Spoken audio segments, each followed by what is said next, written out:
राज्याचे तब्बल 6 वेळा उपमुख्यमंत्रीपद भूषवलेले कर्तृत्ववान नेते अजितदादा पवार यांचे बुधवारी सकाळी बारामती येथे विमान अपघातात निधन झाले.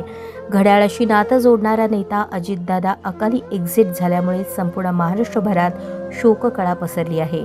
गुरुवारी सकाळी बारामती येथील विद्याप्रतिष्ठानच्या प्रांगणात अजितदादांच्या पार्थिवावर अंत्यसंस्कार होणार आहेत.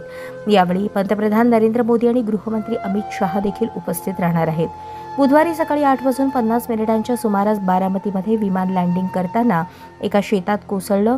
विमान कोसळल्यानंतर मोठा स्फोट झाला आणि आगीने पेट घेतला.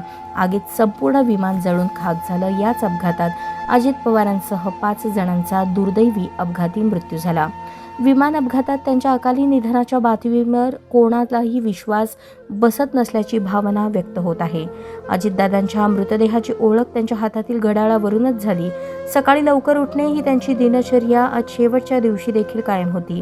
आपल्या दिनक्रमात घड्याळाशी नातं जोडणारा, वेळेचं आणि काळाचं अचूक भान ठेवणारा नेता असं अजितदादांचं व्यक्तिमत्व होतं. अजितदादांच्या विमान अपघाताच्या घटनेवर त्यांचे काका तथा ज्येष्ठ नेते शरद पवार म्हणाले, महाराष्ट्राचं कधीही न भरून निघणारं नुकसान झालं आहे. हा निव्वळ अपघात आहे, यात राजकारण नाही असंही शरद पवार यांनी सांगितलं.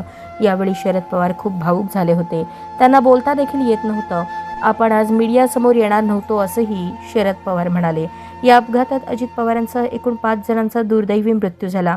विदीप जाधव, अजित पवार यांचे खासगी सुरक्षा रक्षक, pilot captain Sumit Kapoor, captain Shambhavi Pathak, flight attendant Pinky Mali अशी मृतांची नावं आहेत. दादांच्या निधनानंतर राज्यपाल आचार्य देवव्रत, मुख्यमंत्री देवेंद्र फडणवीस, उपमुख्यमंत्री एकनाथ शिंदे यांनी पुण्यश्लोक अहिल्यादेवी होळकर शासकीय वैद्यकीय महाविद्यालय येथे उपमुख्यमंत्री अजित पवार यांच्या कुटुंबियांची भेट घेऊन त्यांचे सांत्वन केले.